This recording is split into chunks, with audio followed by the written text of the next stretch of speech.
El tema de hoy, sigue siendo la tierra prometida, esto como camino de preparación. Lo que hemos venido aprendiendo de que Dios comienza la obra, Dios la perfecciona y Dios la termina. Hoy estamos en la parte 5, como les digo, y quiero comenzar con una pregunta. Vamos a estar alrededor de la figura de Rahab, de la prostituta o ex prostituta, prostituta en el momento que fue conquistada la tierra y ex prostituta una vez que ya el Señor la redime. Pero quiero comenzar con una pregunta porque es algo que yo me puse a analizar cuando empecé a aprender lo que es la tierra prometida. Debido a eso llegué a entender que la tierra prometida no es un destino final, como algunas personas lo creen y hablan de la tierra prometida como si fuera a llegar al cielo. No, la tierra prometida es la antesala del destino final. Y digo la antesala porque es un camino de formación. El camino de preparación está en el desierto o en los desiertos, pero ya una vez que estamos en la tierra prometida, entonces estamos en este camino para poder estar listos para recibir al rey. Entonces me genera una pregunta esto. Y la pregunta que me genera es, ¿por qué Dios le promete a su pueblo una tierra que estaba habitada por paganos? A ver si me explico por qué se me vino a mí esa pregunta y lo que me genera entonces escudriñar, revolcar el verdadero significado de la tierra prometida. Porque lo lógico sería, digo yo humanamente, lo lógico sería que Dios nos promete el cielo, no esa tierra prometida, sino el cielo como destino final, donde anhelamos estar en un lugar donde no hay pecado, donde anhelamos estar en un lugar donde no hay dolor, donde no hay llanto, donde ya no hay hambre, donde no hay frío. Todo esto es el lugar, pero si se llega a la tierra prometida, nos encontramos que es una tierra ocupada por personas que adoran a otros dioses, personas paganas. Y lo primero que nos muestra a nosotros la tierra prometida dentro de los conversos es una prostituta, como Rahab. Entonces, si empezamos a analizar a profundidad cada una de las figuras y símbolos que están dentro de la tierra prometida, lo mismo que lo que el pueblo tiene que hacer, si solamente lo tomamos a la ligera y decimos, el pueblo cruzó el Jordán, entró a la tierra prometida y empezaron a conquistar pueblos, ciudades y ejércitos. ¿Por qué Dios no les dio una tierra vacía? Porque Dios simplemente no les dio una tierra sin enemigos y que fueran y conquistaran, como cuando se dieron algunos territorios en los Estados Unidos, porque Dios no hizo así, porque Dios no le dio al pueblo de Israel una tierra totalmente vacía, sino que lo que le dio fue una tarea, conquistarla con su respaldo, en obediencia y con justicia. Como lo estoy diciendo, la tierra estaba ocupada por naciones, pero que ya había llegado la maldad de esos territorios al colmo. Fue lo que Dios había dicho en el libro, o escrito Moisés, dicho por Dios en el libro de Génesis, en el capítulo 15, verso 16, porque aún no ha llegado a su colmo la maldad del amorreo. Pero Dios envía al pueblo a conquistar eso. Dios permitió que esas naciones todas estuvieran allí para que llegara un juicio sobre ellas. Usa a Israel como un instrumento de juicio. ¿Por qué hace eso Dios? O sea, la tierra es una promesa para el pueblo.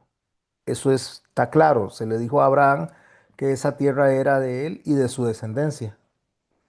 Pero ahí es donde nosotros nos hemos quedado estancados en la promesa y no hemos entendido que hay una responsabilidad y hay una prueba dentro de esa tierra. ¿Por qué? Porque la tierra representa a Cristo como tal. Cristo es el reino que nos fue prometido. Pero el reino que nos fue prometido no está lleno de simplemente flores en el camino. No, no, está lleno de resistencia, está lleno de obstáculos, hay batallas internas y hay batallas externas. Fue lo que Pablo le dijo a los Efesios, no tenemos lucha contra carne ni sangre, sino contra principados y potestades en las regiones celestiales. O sea, cuando el Señor nos salva a nosotros, nos redime, no nos pone en una situación donde no nos va a pasar nada, en una burbuja. Muy al contrario. Si Dios nos hubiera dado a nosotros algo donde no tuviéramos dificultades, donde no tuviéramos conflictos, donde no tuviéramos que pasar por valles, por desiertos, si la tierra hubiera estado vacía tanto para ellos como para nosotros, entonces ¿dónde estaría la fe? ¿Cómo podríamos nosotros ejercitar la fe? ¿Cómo podríamos ejercitar la obediencia? ¿Cómo podríamos nosotros aprender de total dependencia en Dios?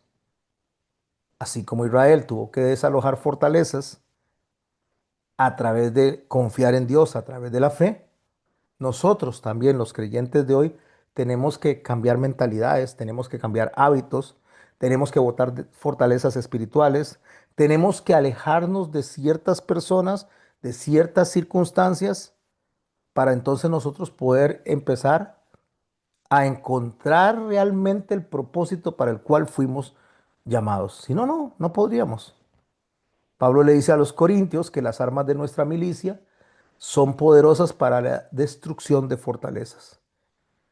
¿Qué es lo que nos está diciendo Pablo? Pablo dice que de la misma manera que la tierra estaba ocupada por gigantes, que la tierra estaba ocupada por multitudes, de esa misma manera, cuando llegamos a Cristo, nosotros nos encontramos en nuestra vida con cosas, con circunstancias, con personas, con escenarios donde tenemos que aprender a confiar en el poder de Dios, no en nuestra lógica.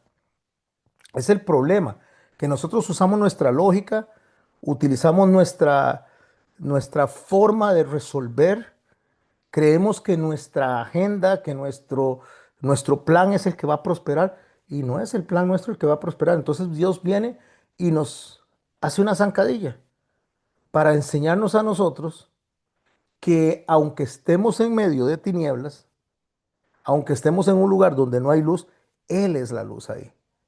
No es lo que nosotros queremos encender como luz. Debemos de recordar nosotros que la promesa no se disfruta, perdón, si no hay lucha, pero que en esa lucha la victoria no es nuestra, la victoria es de Él. Entonces Dios viene y nos envía a ese pueblo a una tierra que ya Él decidió dársela a ese pueblo. Es como nosotros, Dios decidió, según lo que Él dice en el libro de los Efesios, desde antes de la fundación del mundo determinó que nosotros teníamos un propósito para salvarnos a nosotros y ser instrumentos de Él. Pero también nos enseñó a nosotros que antes de conquistar la tierra, que fue lo que aprendimos la otra vez, hay que derribar ciertas batallas, ciertos muros, y esos muros que se derriban, mis hermanos y mis hermanas, no es pues nuestra forma de hacer las cosas. Creo que, creo que nosotros hemos sido negligentes al tratar de nosotros resolver nuestras situaciones por nuestras fuerzas, sosteniendo cosas insostenibles, sosteniendo relaciones que no se deben de sostener. Y lo he aprendido yo. Yo lo he aprendido porque como pastor, por que la gente no se fuera, no ponía en práctica cosas que Dios ya me había dicho que hiciera. Dentro de la congregación, por ejemplo. Dentro de la forma de enseñar a la familia, que es mi familia, en el llamado de Cristo. Donde Dios me dijo, es así como yo quiero desde hace mucho tiempo y uno por querer complacer a las personas, por que se sientan cómodas, resulta que al final de cuentas, entonces Dios viene y nos enseña a nosotros que esa muralla no se cae, que esa muralla no se derriba, porque nosotros no hemos sido humildes y no nos hemos rendido delante de Él, para que Él sea el que nos muestre a nosotros su poder en medio de las dificultades. Entonces ahí nos damos cuenta que ni siquiera el pueblo o la gente que representa, los sacerdotes representados en ese pueblo que traían el arca, ni siquiera ellos pudieron llegar tan lejos como llegó Dios a través del mensaje. Entonces Dios viene y salva ahí en Jericó a una mujer marginada, una mujer inmoral, una mujer despreciada por la cultura, lo cual nos enseña a nosotros que esa obra fue completa, total y de parte de Dios. Porque la conquista comienza con gracia, con la gracia de Dios, no con espada. Está claro que Dios no hace acepción de personas. Lo podemos ver en Rahab, que Dios no hizo acepción de personas. Pero también nos enseña a nosotros que ningún pasado impide que alguien sea parte del futuro de Dios. Me refiero que alguien sea parte de la familia de Dios. Entonces hoy vamos a empezar a profundizar muchas cosas alrededor de la persona de Rahab. Primero, que Rahab no fue salva por ser moral, ni por ser entendida en la ley, ni por tener obras religiosas. Ella fue salva porque a Dios le plació y ella creyó lo que venía oyendo acerca del Dios que se acercaba a Jericó. Dice Josué en el capítulo 2, verso 9 al 11, escribe, sé que Jehová ha dado esta tierra, habla Rahab a los espías, que Jehová ha dado esta tierra, Jehová vuestro Dios es Dios arriba en los cielos y abajo en la tierra. ¿Quién está hablando? Está hablando una mujer sin méritos, como dije, una mujer inmoral para ese momento, una mujer sin entendimiento, una mujer cero religión, no conocía absolutamente nada. Así que aquí está la imagen perfecta de lo que es la salvación de Dios, que debe ser por confianza en lo que Dios hizo, no en lo que nosotros estamos haciendo. Por lo tanto, no es por obras, como lo dice Pablo, para que nadie se gloríe. Y desde el Antiguo Testamento nosotros podemos ver en el marco de lo que Dios hace, cómo es que Él es el que hace todo en favor de nosotros. Y nosotros lo único que tenemos que hacer es aprender a recibir lo que tiene Dios preparado para nosotros. Pero nosotros queremos construir, hacer caminos por encima de lo que Dios estableció y por donde Dios nos dijo que tenemos que ir. Incluso el mismo Jesucristo utilizó a las mismas prostitutas para avergonzar a los religiosos, cuando él dijo, de cierto os digo que los publicanos y las rameras van delante de vosotros al reino de los cielos. ¿Por qué dice eso el Señor? Porque ellas creyeron el mensaje. Mientras los religiosos despreciaban el mensaje por ser orgullosos, creerse mejor que los demás, resulta que el Señor dice, estas mujeres creyeron antes que ustedes. Así que la redención que hace Dios con Rahab nos enseña a nosotros que Rahab no fue salva por ser íntegra, pero sí fue integrada. Ella no fue salva por ser moralmente aceptable, pero sí fue santificada dentro de ella. Llegó al grado de que Rahab aparece en la genealogía de Jesús, porque se casa con un príncipe llamado Salmón, que llegó a ser padre de Boz, el que llegaría a ser el esposo de Ruth. Así que aparece en esa conexión directa en la genealogía de Jesús y lo pueden encontrar el nombre de ella en Mateo capítulo 1, verso 5.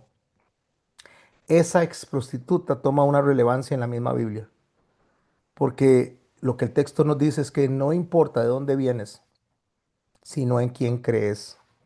A ver si lo digo de nuevo. Esto es muy importante. No importa de dónde venimos, sino en quién creemos. En este caso es en el Señor Jesucristo. Así que vamos a hablar de Rahab, vamos a hablar de moralidad, vamos a hablar de por qué Dios nos entrega a nosotros algo para ser conquistado. Él lo entrega, ¿sí? Él dice que ya está en sus manos, solo debemos de tomarlo.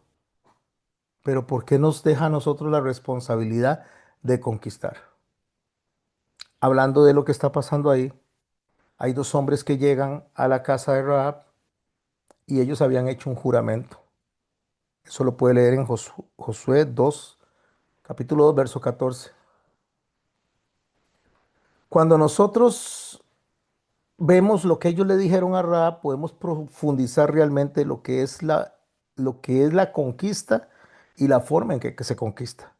Lo que usted y yo tenemos que hacer cuando llegamos a un lugar, cuando nos involucramos con personas, cuando estamos en el trabajo, cuando estamos en cada una de las cosas que hacemos en el día a día, en la tierra prometida, porque estamos viviendo en un lugar donde el mundo aún continúa caído, está colapsado, pero nosotros tenemos que vivir en este mundo siendo luz en medio de las tinieblas.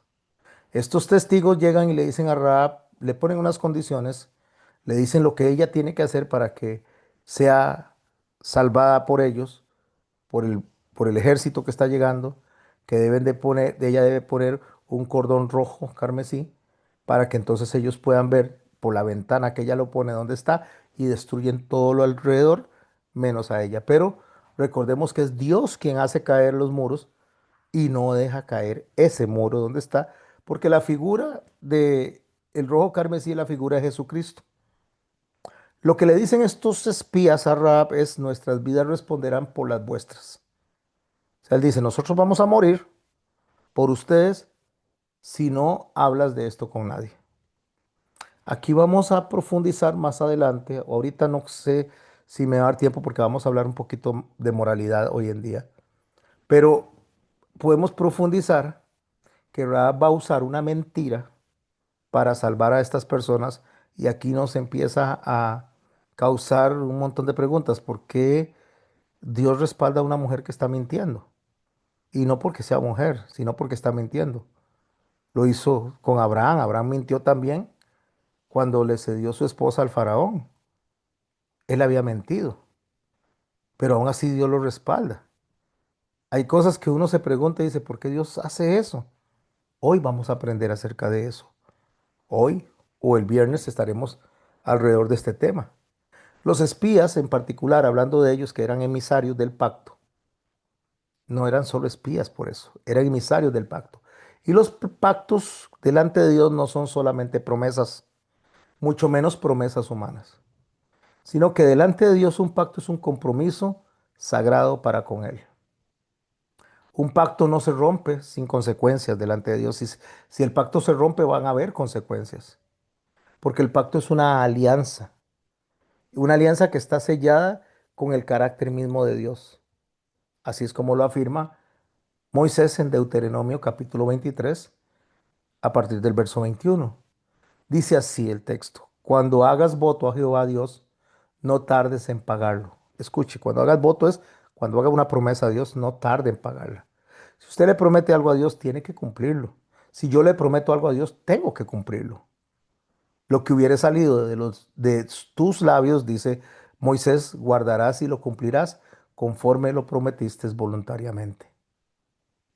Incluso, mis hermanos, cuando el contexto cambia, cuando vienen consecuencias difíciles, cuando hay sufrimiento, tal vez traición, la promesa se mantiene. En un matrimonio, que es lo que vamos a ver hoy en la figura de Rahab, en un matrimonio, cuando una de las dos personas comete pecado, en este caso el pecado de adulterio, no se rompe el pacto delante de Dios, porque el pacto se le prometió a Dios, se le dijo a Dios que no nos íbamos a separar hasta que la muerte nos separe. Entonces, si yo entiendo el pacto matrimonial, voy a entender lo que está pasando en la tierra prometida. ¿Por qué? Porque en la tierra prometida, lo que se le dio a Abraham no se le va a quitar por el error, los errores, los pecados que Israel hubiese cometido o las naciones hubiesen cometido, porque el pacto está sostenido en Dios mismo. Así que cuando el contexto cambia, cuando las consecuencias son difíciles, como el matrimonio, incluso cuando la fidelidad se ha caído entre el hombre y la mujer, el pacto refleja es la santidad de Dios sosteniendo lo que Él ofreció. Así que un hombre o una mujer que sostienen un pacto, un hombre o una mujer que sostienen una promesa, un hombre o una mujer que son veraces en lo que dicen, reflejan entonces realmente el carácter de Dios. y el temor de Dios en sus vidas. Por eso es importante entender esto. El matrimonio no es un contrato civil, aunque en la actualidad se maneja de esa manera. El matrimonio es una institución divina, establecida desde el Edén y reafirmada por Jesucristo. Él lo dijo, lo que Dios juntó, no lo separa el hombre. Porque el pacto trasciende la cultura, trasciende la ley humana, trasciende la emoción, trasciende los sentimientos. Porque el pacto es un reflejo del compromiso de Cristo para con su iglesia. Por eso cuando se rompe el pacto, no solamente estamos hablando de fallar en el amor, es profanar el símbolo espiritual que Dios nos dio a nosotros de fidelidad y de redención. Sin importar, mis hermanos, si el nombre de Dios no se presentó, no se utilizó dentro de las personas que se unieron en matrimonio, que no se haya tomado en cuenta. Porque aunque no se haya tomado en cuenta quien instituyó el pacto, quien instituyó el matrimonio es Dios. Así que lo único que hace una persona que no está casada, es violentar lo que Dios estableció como principio de la familia. Y lo que hace una persona cuando se une a otra y rompe con ese pacto es violentar justamente lo que Dios está enseñándonos a nosotros a través de ese pacto. Pero Dios nos enseña a nosotros también de perdón para poder que entendamos perfectamente con los ojos que Él nos ve, donde dice que Él desea que todo hombre proceda al arrepentimiento y que no va a despreciar a un corazón contrito y humillado. Y que si hay una separación de parte de un matrimonio, si hay un divorcio, que no se una con otra persona, a menos que la separación se dé en una pareja que ha tenido una unión ilegítima. No que haya divorcio, porque en una unión ilegítima no existe el divorcio porque nunca hubo matrimonio. A eso es a lo que el Señor se refiere cuando habla de dar carta de repudio. Está hablando de las uniones ilegítimas, porque el divorcio ya estaba establecido dentro de la ley que se pagaba con muerte. ¿Qué es una unión ilegítima? ¿Y qué tiene que ver esto con Ruth? ¿Y qué tiene que ver con la tierra prometida? Tengan paciencia y van a ver cómo vamos a llegar a ese punto. En Levítico capítulo 20, en todo el capítulo se habla de las uniones ilegítimas, de lo que es las penas por actos inmorales que atentan contra el matrimonio. Y si estamos hablando de que la primer conversa de Jericó era una prostituta, estamos hablando de una mujer que moralmente estaba en la escala más terrible de toda la sociedad, porque era una mujer que se entregaba a cualquier hombre que llegara por dinero. ¿Cuáles son uniones ilegítimas según Levítico capítulo 20? Si un hombre, dice el verso 10 de Levítico 20, si un hombre cometiere adulterio con la mujer de su prójimo, ese es inmoralidad delante de Dios. El adulterio, la mujer, el hombre que se mete con la mujer del prójimo. En el verso 11 dice, cualquiera que yaciere con la mujer de su padre, lo cual significa que si un hombre se mete con la abuela, estamos hablando en actos de sexualidad, aquel que se metiera con la abuela, entonces, por supuesto, está dentro de una unión ilegítima. Eso no es un matrimonio aunque estén unidos. Si alguno durmiere con su nuera, dice. Así que si el suegro está con su nuera y se unen, eso es una unión ilegítima. Eso son uniones inmorales. En el verso 13 dice, si alguno se ayuntare con varón como con mujer, está hablando de personas, varones, en el mismo sexo que se unen, esas personas están en un estado de inmoralidad. En el verso 14 dice, el que tomare una mujer y a la madre de ella. Entonces está hablando de la suegra, el hombre que esté o la mujer que esté con la suegra o con el suegro, cualquiera que tuviera cópula, perdón, con la bestia, verso 15. Eso es los que tienen contacto sexual con animales. En el verso 16, si una mujer llegare a algún animal que es para ayuntarse, es el mismo pecado de inmoralidad que mencionamos anteriormente.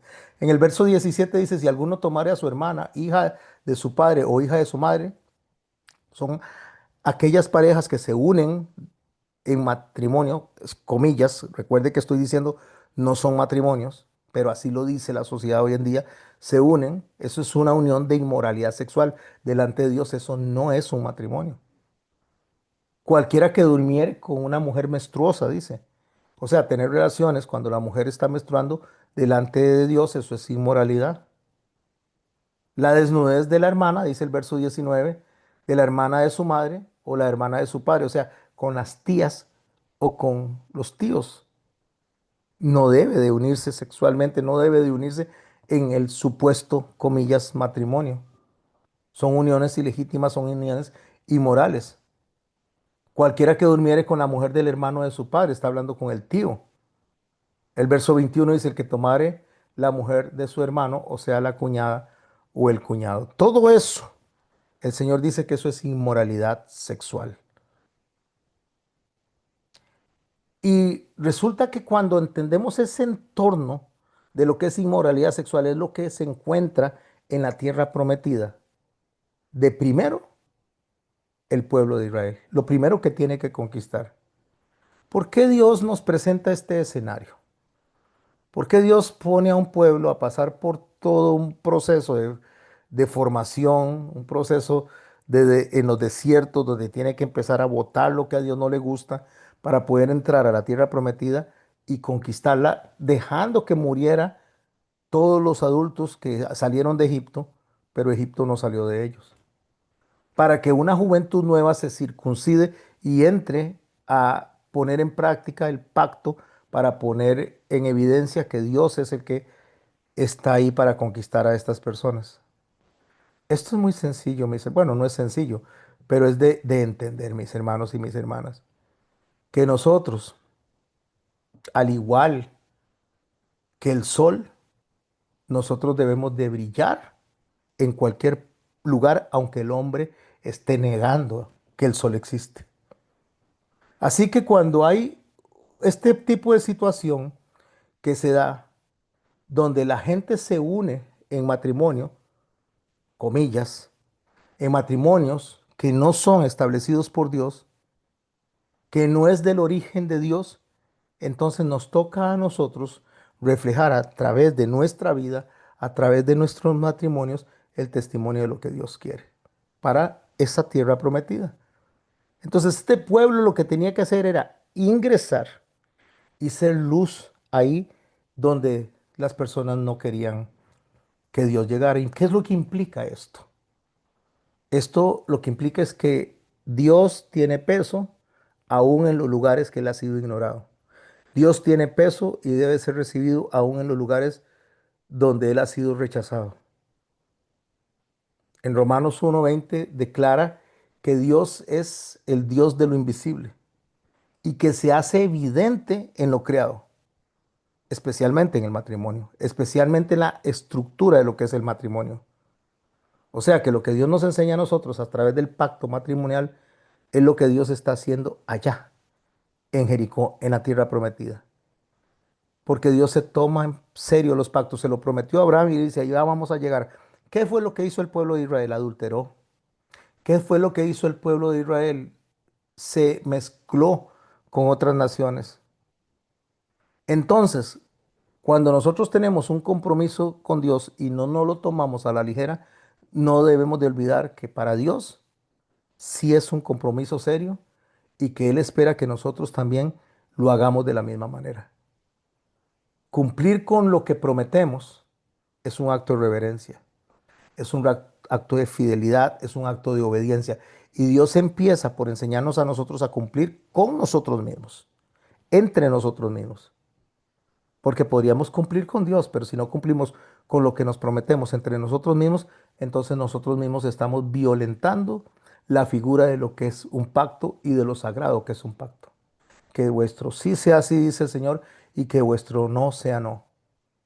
Eso es lo que estos hombres le dijeron a Rahab, que si ella cumplía con lo que ellos establecían, si no le decía nada a nadie y tenía las cosas como ellos se la plantearon, tenga aquí este cordón rojo para que lo podamos ver. Meta toda su familia aquí, manténgase aquí en este refugio.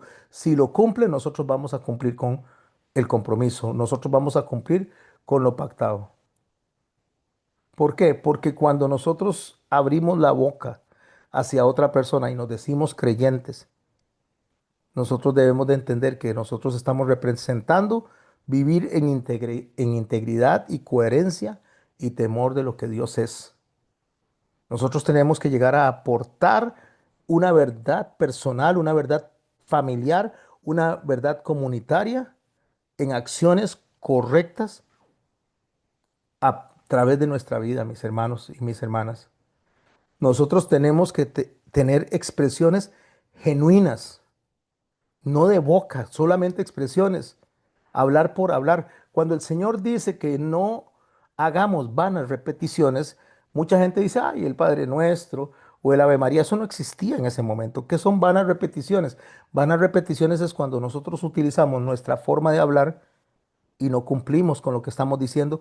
Y muchas veces hay un vocabulario evangélico que nosotros utilizamos solo porque otros lo utilizan. De eso vamos a aprender un poquito más el sábado que viene para que no se lo pierda. Pero también tenemos que tener mucho cuidado de la forma que hablamos. Estos hombres fueron veraces en lo que dijeron. Ellos venían representando a Dios y le dijeron a Rahab, haga esto y así es como vamos a responder. Porque nosotros no podemos estar usando la lengua por usarla. Una de las conquistas más importantes que tenemos nosotros en la tierra prometida es la lengua. Ser consecuentes con lo que decimos.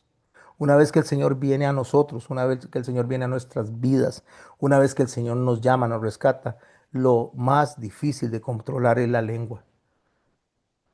Por eso no en vano el Señor dice claramente que nosotros tenemos que cuidar nuestra boca, porque de toda palabra ociosa daremos cuenta en el día del juicio. Por eso el Señor nos da todo un capítulo a través de Santiago que habla de la lengua. Y a veces cuando hablamos de la lengua, la gente solo piensa en el chisme, en la murmuración. Pero, ejemplo, hay gente que dice, yo digo la verdad aunque duela. Pero ese yo digo la verdad aunque duela, lo único que está haciendo es mostrando orgullo, es dureza. Uno no dice la verdad aunque duela, uno dice la verdad, no buscando ofender a la persona, no buscando maltratar a la persona. Si la persona se siente ofendida porque la verdad está de frente de él, como pasó con Jesucristo, pero Jesús nunca dijo algo con el fin de ofender a nadie. Lo dijo porque era la verdad. Pero cuando un corazón dice, yo digo la verdad, aunque duele, es que no le importa lo que las otras personas estén sintiendo. La verdad no se dice con dureza, la verdad no se dice con orgullo. Eso no es consecuencia de ser un hijo de Dios. O como algunas personas dicen, te lo juro por Dios, cuando en realidad lo que están haciendo es que están pretendiendo presentarse como personas confiables. Entonces, cuando dice, se lo juro por Dios, es tratando de callar a la otra persona. A veces hay gente que dice, es que Dios me dijo que yo haga esto y Dios no le ha dicho nada, pero con eso calla a todo el mundo, a los creyentes por lo menos. Porque cuando Dios dice algo y es que puede debatirse, cuando estos hombres llegan a la tierra prometida, ellos hacen una promesa y ellos la van a cumplir.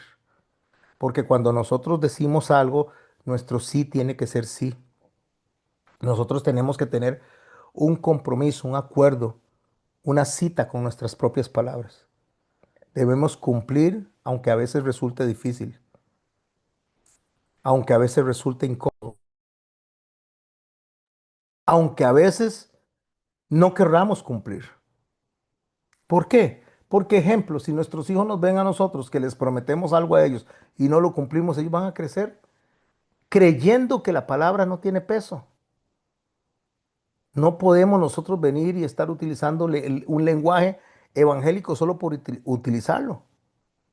Si yo voy a decir, voy a orar, debo de orar por una persona. No voy a orar y dejar eso sin cumplir. Porque muchas veces voy a orar, pero realmente nosotros sabemos que no lo vamos a hacer. Eso es una mentira disfrazada. Y el reino de Dios no se edifica sobre mentiras, se edifica sobre verdades. Tenemos que tener una integridad nosotros en lo que nosotros decimos, porque solo hablar ya es un pacto. Cuando alguien dice, me entrego a Cristo, voy a servir a Cristo, cuenten conmigo, Para Dios eso es un sí.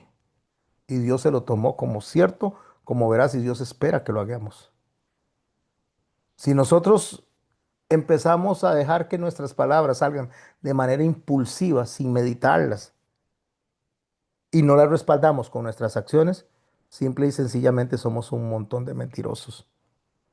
Así que no podemos decir en sí en público y en privado actuar diferente. No podemos mostrar una cara de espiritualidad en la iglesia y en la casa o el trabajo ser otra cosa. La integridad, mis hermanos, es algo que debe ser entero, debe ser perfecto, no debe ser dividido, es sobre lo que nosotros debemos de caminar, ser íntegros. Y en estos tiempos, mis hermanos y mis hermanas, donde simplemente todo parecen actos de contrato que se botan al suelo en cualquier momento, la iglesia debe enseñar que la fidelidad de Dios, el amor de Dios y el compromiso de Dios no cambia aunque las circunstancias cambien. Nosotros deberíamos de ser consecuentes y decir a lo que es sí, sí y a lo que es no. Y no decirlo según nos convenga, sino ser y tener un lenguaje que no tenga grises, que no tenga matices. Y eso justamente es lo que estos hombres llegaron. Estos hombres llegaron y dijeron, si ustedes tienen y hacen así, nosotros los vamos a librar de que mueran. Pero si ustedes fallan a esto, entonces morirán con todo, como todos los demás. Ese es el escenario que se está presentando de primero. Estos son símbolos que nos están enseñando a nosotros que el juicio ya estaba sobre Jericó, pero que Dios no olvidó a Rahab. Y no la olvidó y por eso usó a estos dos hombres como instrumentos para cumplir y la palabra de ellos representaba la palabra de Dios. No fue por mérito, ella no fue salvada por mérito, pero Dios quiso usar a estos hombres como sus manos, como su voz, como sus ojos. Cuando usted y yo, mis hermanos, hacemos algo con las demás personas, estamos representando a Dios mismo. Cuando usted abraza, abraza en nombre de Dios. Cuando usted viene y le extiende la mano a alguien para que se levante, es como la mano de Dios que está levantando a alguien. Eso están haciendo ellos. Ellos están entrando a la tierra prometida representando a Dios mismo. Ellos fueron a buscar lo que ya Dios había apartado para salvación. En este caso, esta mujer. Así que esto es una sombra de lo que estamos viendo ahí del mismo Jesucristo y la iglesia.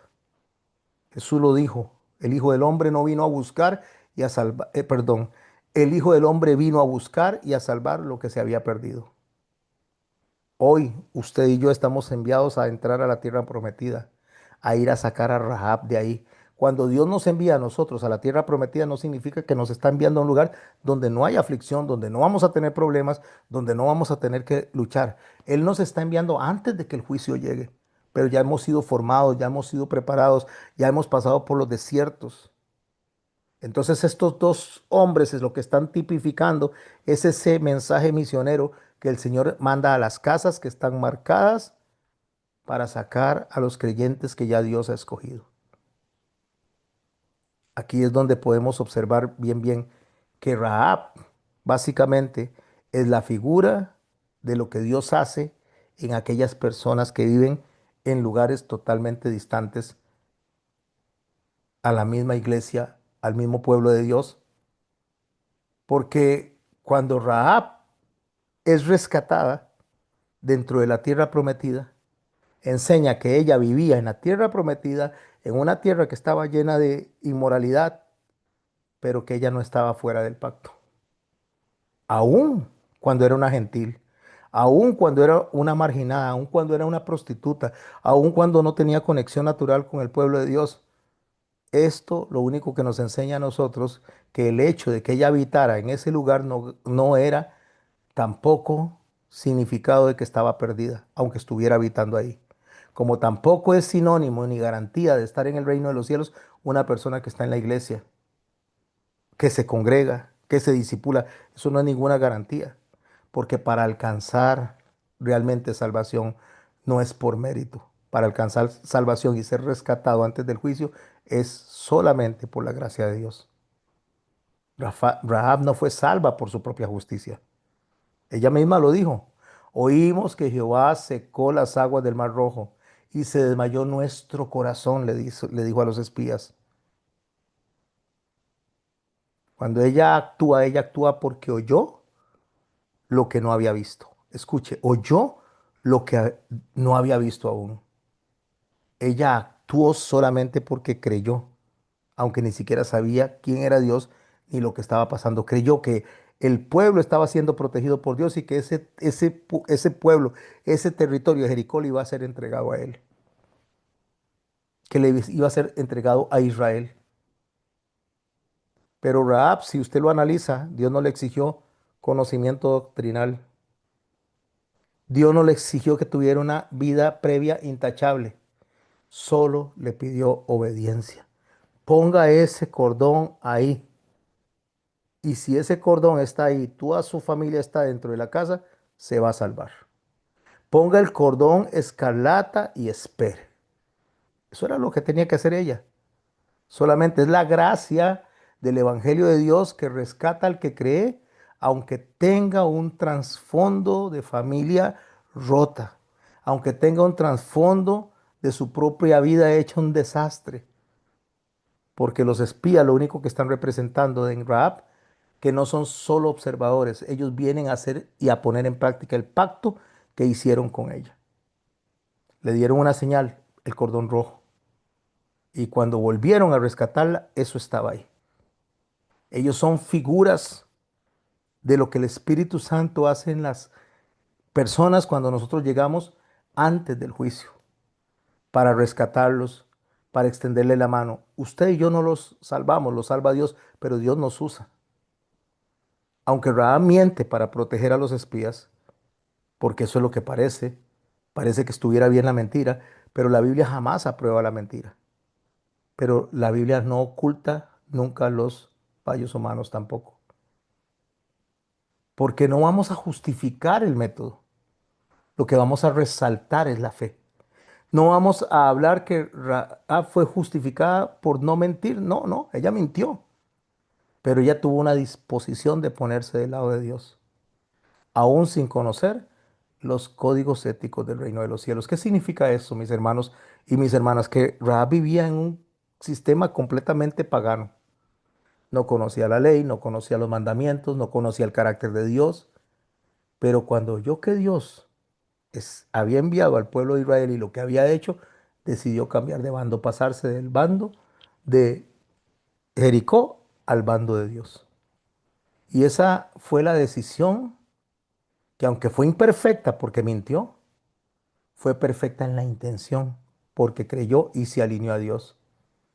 Por eso la palabra de Dios dice en Hebreos 11 que por la fe Rahab no pereció con los desobedientes, lo cual resalta que ella fue obediente. Se le dijo lo que tiene que hacer y lo acató a la perfección. ¿Fue justificada por obras? Pues sí, en ese caso sí, porque ella obedeció cuando recibió a los mensajeros y cuando los envió por otro camino. Es lo que dice Santiago 2:25. Su mentira no fue modelo a seguir. Su vida inmoral no es modelo a seguir. Pero Dios vio más allá de la mujer, vio más allá de sus falencias y Dios honró lo que estaba en el corazón, esa motivación, porque Dios no va a premiar jamás el engaño, pero premia un corazón que está deseando agradarlo. Es como decir algo así. No entendía todo, pero actuó con lo poquito que sabía y lo usó para agradar a Dios. No sé mucho, pero voy a poner en práctica lo que sé. No entiendo toda la Biblia, pero voy a poner en práctica lo que entiendo. No entiendo realmente por qué Dios quiere que vaya por allá, pero voy a ir, porque Dios honra la fe que se mueve y la obediencia que se mantiene en el tiempo. Ah, incluso, mis hermanos, Dios honra una fe que se mueve y una obediencia que actúa en medio de la ignorancia. Rahab, más que una convicción espiritual, porque tenía poca información, tenía poco acceso a la ley. Realmente lo que ella tuvo fue una confianza de que esos hombres iban a cumplir en ella lo que le habían prometido. Así que la verdadera fe, mis hermanos y mis hermanas, se produce cuando accionamos, cuando damos evidencia, cuando sabemos que si hay que soltar, se suelta, que si hay que dejar, se deja, si hay que caminar, se camina. Eso lo premia Dios. Pero nosotros quedamos amarrados, amarrados, abrazados, atados. Hace muchos años yo trabajaba para una empresa que se llamaba, mejor no voy a decir el nombre, pero era de una empresa de turismo. Era la empresa que más trabajo me daba. Esa empresa me mandaba por lo menos hacer 6, 7 servicios por día, viajes largos, pero no me pagaban. Me pagaban un poquito y después. Y resulta que yo estaba amarrado a esa empresa porque esa empresa era la que me daba trabajo, pero no me pagaba. Es como el mono que lo atrapan en África porque hacen un huequito en el coco y meten una fruta. El mono mete la mano en la fruta y agarra adentro la fruta y no puede sacar la mano del coco que está amarrado a un árbol. Y cuando vienen los cazadores, lo único que tienen que hacer es soltar eso para ser libre. Yo estaba como el mono agarrando la fruta, pero me daban trabajo, pero no me pagaban. Si hacía 100 me pagaban 20. Si hacía 200 me pagaban 40, como para mantenerme ahí, mantenerlo a uno agarrado ahí, trabado ahí. Porque estamos depositando nuestra fe en la fruta. Estamos depositando nuestra fe donde está la mano metida dentro del coco, atrapada de un árbol, y lo único que tenemos que hacer es soltar. Y entonces vamos a poder ser libres de los cazadores. Sí es cierto, nosotros podemos tener métodos imperfectos, pero debemos ser leales a Dios. Debemos cambiar de un reino hacia el otro, dejar ese reino de maldad y coger hacia donde Dios. ¿Por qué? Porque solamente en la mano de Dios, en el regazo de Dios, es que nosotros podemos salir adelante. Cuando la palabra dice, aunque ande en el valle de sombra de muerte, nunca el texto dice que no hay valle de sombra de muerte. Dice que cuando andemos ahí, Él estará con nosotros. Porque Dios no está esperando que nosotros tengamos una perfección ética. Él no esperaba eso de Rahab, porque Dios nos salva y después nos transforma. Es lo que Pablo nos dice a nosotros cuando justamente habla en el capítulo 14, verso 6, donde dice, el que hace caso del día para el Señor lo hace, y el que hace caso del día para el Señor, el que no hace caso del día para el Señor no lo hace. Repito, el que hace caso del día para el Señor lo hace, y el que no hace caso del día para el Señor no lo hace. El que come para el Señor come porque da gracias a Dios, y el que no come para el Señor no come y da gracias a Dios. ¿Qué es lo que está diciendo Pablo con eso? Que el valor moral es un acto externo, no determina nada absolutamente de lo que es la persona. Pero la intención del corazón hacia Dios es lo que Dios está valorando. Incluso aunque sea una intención imperfecta como la de Rahab, ella mintió, pero Dios en su corazón vio que ella quería acercarse a Él, que ella quería servirle en medio de la ignorancia. Fue lo que Pablo dijo. Cuando fui llamado, dices que él todo lo que había hecho, perseguir a la iglesia, lo había hecho en ignorancia. Así que si alguien actúa con conciencia, con sinceridad y reverencia ante Dios, aunque no tenga un entendimiento completo, Dios está considerando esto válido. Tal vez no sea una madurez espiritual, porque justamente Rahab, desde su conciencia interna, ella no tenía luz, no conocía los códigos morales, no conocía la ley mosaica, pero su corazón había decidido rendirse delante de Dios y así lo demostró. Se arriesgó su vida para que el pueblo de Israel fuera salvo. Por eso Pablo dice, el que se abstiene, para el Señor se abstiene, de la misma manera que Rahab mintió, no para su beneficio, sino para el beneficio del Señor. No estamos defendiendo la mentira, no estoy defendiendo la mentira, sino que estoy diciendo que Dios ve la motivación del corazón de las cosas que se hacen. A veces somos muy ligeros para acusar a las personas de otras denominaciones, de otras religiones por lo que hacen, pero si lo hacen sinceramente, el Señor conoce esos corazones, porque nosotros mismos hemos estado en ese valle de sombra de muerte, en ese valle de ignorancia, en ese valle de mentira, y hemos podido salir de ahí. Por eso en Hebreos capítulo 11 se enumera una serie de testigos de la fe que alcanzaron un buen testimonio, no por sus obras, sino porque la fe estaba activa y eso le agradó a Dios. Porque, para darle un ejemplo, Sansón murió pidiendo venganza.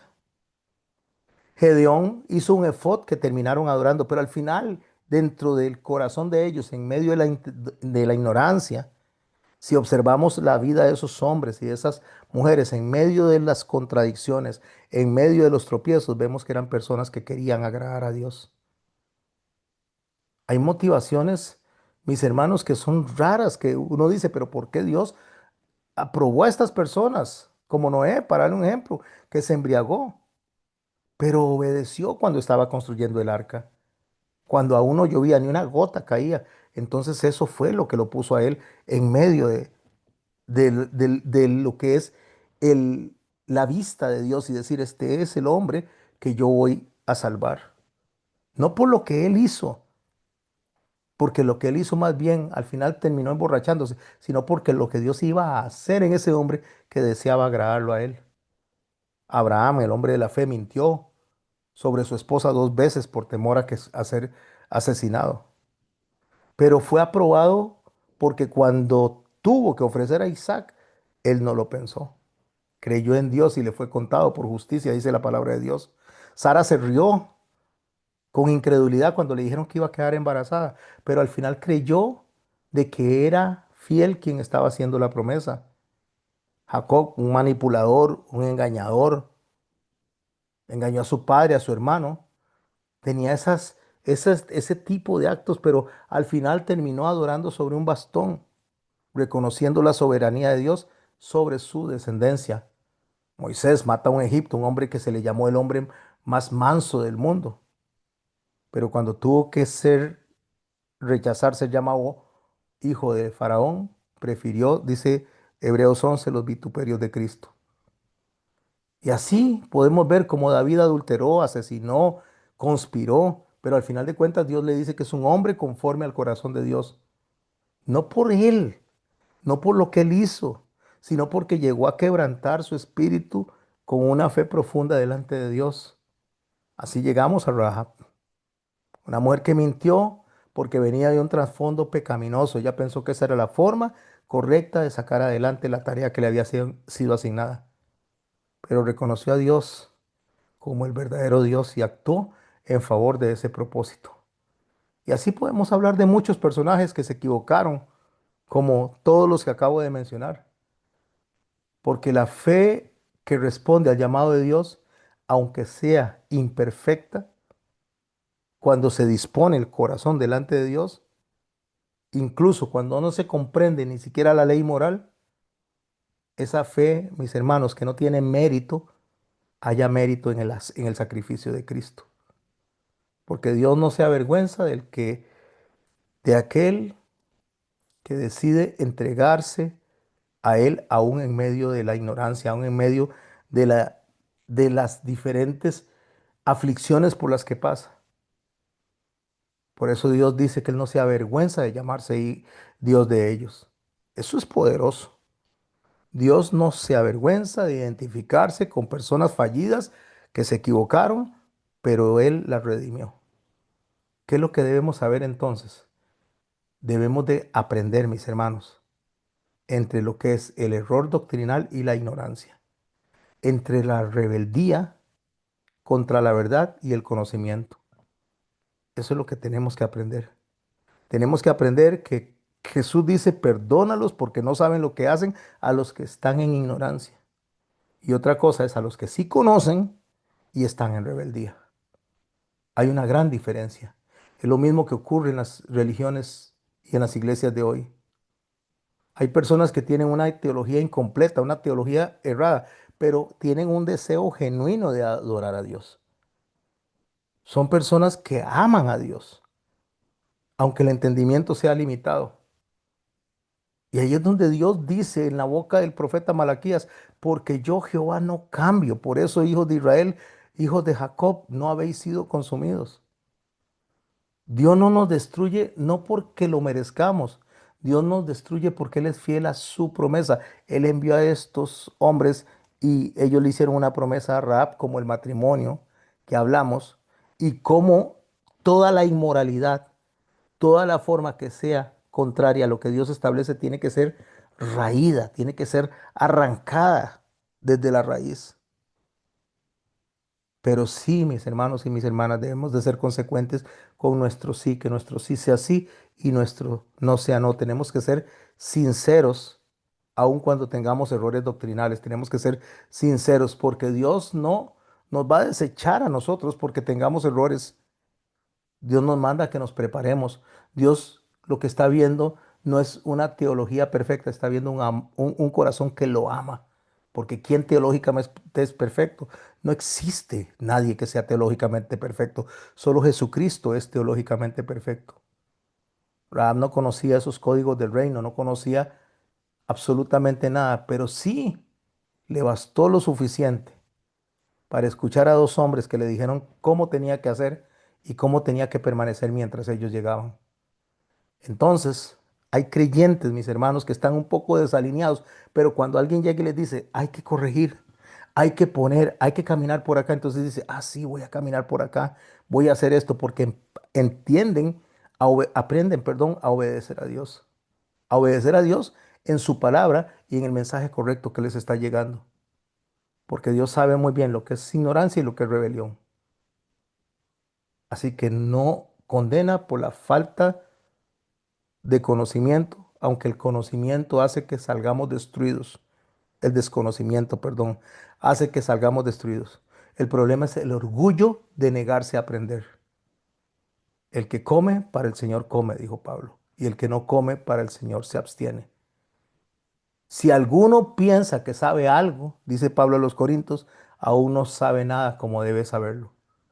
Así que Dios no busca un conocimiento perfecto, busca corazones humildes que en medio del error y en medio del desconocimiento quieran aprender. No despreciemos a los demás hermanos de otras iglesias porque no tienen nuestro conocimiento. No despreciemos a las personas porque creemos que su fe no es buena solamente porque tenemos el concepto de fe nosotros tal vez correcto y ellos tienen un concepto de fe diferente. No llamemos herejía a una persona o hereje a una persona que lo que tiene es una diferencia secundaria de doctrina. No confundamos inmadurez teológica con perversión espiritual. Lo más importante, mis hermanos, es que sin amor y sin gracia, nosotros estamos también de cara al juicio. Dios no nos salva por una teología perfecta. Dios no salvó a Rahab porque ella tuviera una teología perfecta, sino que lo que tenía era una fe auténtica. Aunque haya ignorancia, mis hermanos, la gracia se derrama sobre la persona ignorante, porque Él no olvida que somos polvo. Él nos pide que seamos honestos. Dios tiene misericordia de los que actúan honestamente, sin ser rebeldes. Por eso es que Pablo le dice a Timoteo en el capítulo 1, verso 12, y voy cerrando la enseñanza de hoy, por lo menos para concluirla el viernes. Doy gracias al que me fortaleció, a Cristo Jesús nuestro Señor, porque me tuvo por fiel poniéndome en el ministerio. Habiendo yo sido blasfemo, perseguidor e injuriador, mas fui recibido a misericordia porque lo hice por ignorancia en incredulidad. Pablo está reconociendo que él fue blasfemo, que él persiguió, que injurió a la iglesia, pero lo dice, lo hice por ignorancia. No fue una ignorancia pasiva, al contrario, fue una convicción equivocada. Él estaba convencido de lo que estaba haciendo, estaba bien, y llega el momento en que se da cuenta que lo que él creía que hacía para Dios era bueno, estaba haciendo incorrecto, ofendía a Dios, porque Pablo no fue llamado para ser justo, ya fue llamado para corregir el error y enseñarnos a nosotros a corregir el error, porque no es lo mismo errar, equivocarnos, que ser rebeldes. Así que mis hermanos, Dios no está premiando la ignorancia. Lo que Dios está haciendo es condenando al que camina en rebeldía y recibiendo al que humildemente dice, me estaba equivocando, voy a corregir el camino. Esa es la gracia que Rahab está recibiendo. Estos dos testigos vinieron, se acercaron a ella y le dijeron a ella lo que tenía que hacer y ella lo hizo tal y cual ellos se lo dijeron. Quiero cerrar con esto. con esta frase. Y con esta frase, para poder llegar a conversar un rato, termino esta clase, dejo de grabar y nos vemos el viernes para continuar alrededor de la batalla de Jericó. Todavía nos falta, ya vimos cómo cayeron los muros, por qué cayeron los muros, cómo fue una obediencia continua. Ahora estamos hablando de Rahab, pero todavía nos falta aprender mucho de la primera ciudad que se conquistó, que fue Jericó. La frase que me gustaría que ustedes aprendieran, que la guardaran y que la tengan ahí, que la memoricen. Dios no usa a los perfectos, sino que usa a los transformados. Y a veces la gracia empieza donde la ignorancia termina. Cuando el corazón busca la verdad, aunque no la entienda. Lo digo de nuevo. Dios no usa a los perfectos, sino a los transformados. Y a veces la gracia empieza donde la ignorancia termina. Cuando el corazón busca la verdad, aunque no la entienda. Eso fue lo que pasó con Rahab. Ella no entendía, pero ella decidió obedecer. Y la gracia empezó a operar en medio de ella y la ignorancia se empezó a ir y empezó a traerle conocimiento a través de estos dos hombres que le dijeron quién es Dios y cómo iba a actuar Dios, cómo tenía que hacer, cómo se tenía que proteger y cómo tenía que proteger a la familia. Pero ella fue humilde para obedecer las instrucciones. Ustedes, mis hermanos y mis hermanas, son humildes para obedecer las instrucciones de un siervo de Dios que les está diciendo por dónde se debe caminar, qué hay que dejar y qué hay que tomar, a qué hay que renunciar para poder recibir, porque si usted no vacía el vaso, no se le puede llenar. Imagínese que usted tiene un vaso lleno de agua sucia y está el vaso ahí y Dios quiere darle agua limpia, quiere darle agua purificada, pero no la puede llenar si no se vacía el vaso, se lava el vaso para que esté listo para recibir lo que viene. Nosotros, mis hermanos, no levantamos cabeza porque no vaciamos el agua sucia que está en el vaso desde hace mucho tiempo, no limpiamos el vaso para poder recibir. Y eso es justamente lo que significa Jericó. Jericó significa que está en medio de un lugar inmoral donde todos los pactos han sido botados al suelo, que no han sido tomados absolutamente ni un solo pacto en cuenta. Y cuando usted me dice, pastor, pero es que ellos no eran israelitas, ellos no conocían, déjeme decirle, mis hermanos y mis hermanas, que toda la gente sale de los lomos de Noé. Tres familias, desde ahí se empieza a extender por todo el mundo. Y cada una de estas familias, cada una de estas personas que van pasando de generación en generación, van votando lo que Dios había pactado con Adán. Cuando le dijo a él que de la simiente, perdón, a Eva, que de la simiente de ella iba a venir la salvación. Eso debió de haberse pasado de boca en boca y no llegó. Hasta llegar el momento en que Dios empieza a destruir la tierra a través del diluvio y deja a Noé para que él le hable a sus hijos y sus hijos le hablen a los que siguen. Pero al día en que estamos viendo a Jericó caer, lo único que se trasladó fue pecado y más pecado y más pecado y desobediencia y más desobediencia hasta que llegó al colmo. Así que mis hermanos y mis hermanas, cierro con esto. Gracias por estarme acompañando. Lo que voy a dejar como idea es que Dios escogió como primera conversa de la tierra prometida a una prostituta para enseñarnos a nosotros que es lo mismo que Él hace con la iglesia y que Él está llamando a la iglesia, está llamándolo a cada uno de nosotros al arrepentimiento. Y olvidémonos de pensar que son los que están afuera. Estamos hablando de la iglesia. Es lo que dice el libro del Apocalipsis cuando le dice, esto es lo que el Espíritu le dice a las iglesias. El que tiene oídos para oír, que oiga.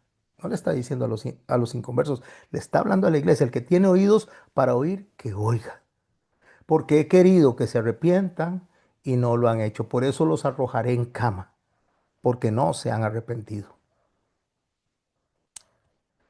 Gracias, mis hermanos. Dejo de grabar en este momento